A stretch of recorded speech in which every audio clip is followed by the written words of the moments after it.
জীবনে প্রথমবার বানালাম, তাও আবার জামাই যেটা বলল সেটা শোনার জন্য একদমই প্রস্তুত ছিলাম না। যাই হোক, কোনো ব্যাপারই না। আসসালামু আলাইকুম, সবাই কেমন আছেন? চলে আসলাম আবারও একটি নতুন ভিডিও নিয়ে। আশা করছি ভিডিওটি ভালো লাগবে।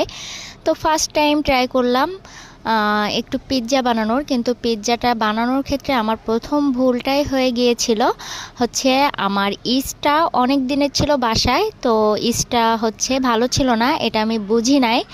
তো এখানে হচ্ছে ময়দা নিয়ে নিয়েছি, আর প্রথমে কিন্তু ভিডিও করার কোনো ইচ্ছাই ছিল না, এই জন্য হচ্ছে পুরো ভিডিওটা নিয়ে নিই। ভাবলাম যদি ভালো না হয়, এ কারণে ভিডিও করার ইচ্ছা ছিল না। পরে ভাবলাম ভালো হোক খারাপ হোক আপনাদের সাথে শেয়ার করি।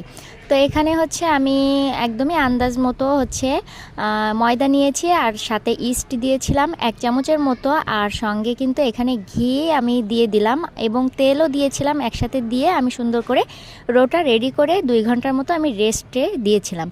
কিন্তু আর অন্যদিকে এই যে আমি মাংসটা কিন্তু একদমই মাংস রান্নার মতো আমি রান্নাটা করে নিয়েছি, সব কিছু রেডি করে নিচ্ছি। এখানে এই যে স্বাদ মতো লবণ, পেঁয়াজ, রসুন, আদা, জিরে, হলুদ, লবণ, তারপরে হচ্ছে গরম মশলা, যা যা লাগে সব কিছু দিয়ে আমি কিন্তু মাংসটা রান্না করে নিয়েছি। আর অন্যদিকে এই যে এইটা হচ্ছে আমি এখানে এখন একটা ফ্রাই প্যানে আমি বসিয়ে নিচ্ছি। যেহেতু আগে বানাইনি, এই কারণে আমি কোনো কিছুই কিনিনি, তো যা আছে ঘরে সেভাবে বানালাম। আর কাঁটা চামচ দিয়ে কিন্তু একদমই খাস কাটার মতো আমি কেটে নিয়েছি। আর এখানে এই যে টমেটো সস দিয়ে দিচ্ছি, টমেটো সসটা একটু বেশি পরিমাণেই দিয়েছি। আর অন্যদিকে এই যে মাংসটাও দিয়ে দিলাম। আর একদমই অল্প উপকরণে আমি বানিয়েছি, কারণ প্রথমবার যদি ভালো না হয়, কেউ যদি খেতে না পারে, তো আলহামদুলিল্লাহ মোটামুটি খারাপ হয়নি, খাওয়া গেছে এবং ফেলেও দেওয়া যায়নি। কারণ হচ্ছে ইস্টের জন্য আমার ময়দাটা আর কি ফুলে নেয়,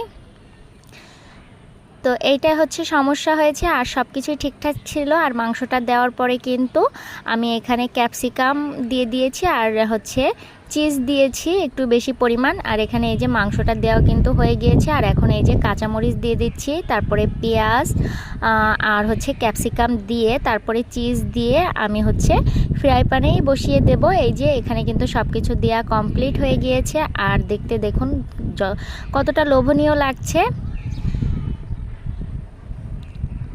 তারপর এই যে আমি ঢাকনা দিয়ে ঢেকে আমার আধা ঘন্টার মতো সময়টা লেগেছিল কমপ্লিট হতে। তো আলহামদুলিল্লাহ এই দেখুন, এটা হচ্ছে আমি ফাঁকে ফাঁকে এসে দেখতেছিলাম, আর ফাইনাল লুক কিন্তু এখন দেখাবো। আলহামদুলিল্লাহ দেখুন কতটা লোভনীয় লাগছে। আর ভিডিওটি যদি ভালো লেগে থাকে অবশ্যই কমেন্ট করে জানাবেন, আর যদি বেশি ভালো লাগে অবশ্যই একটা শেয়ার করে দিবেন।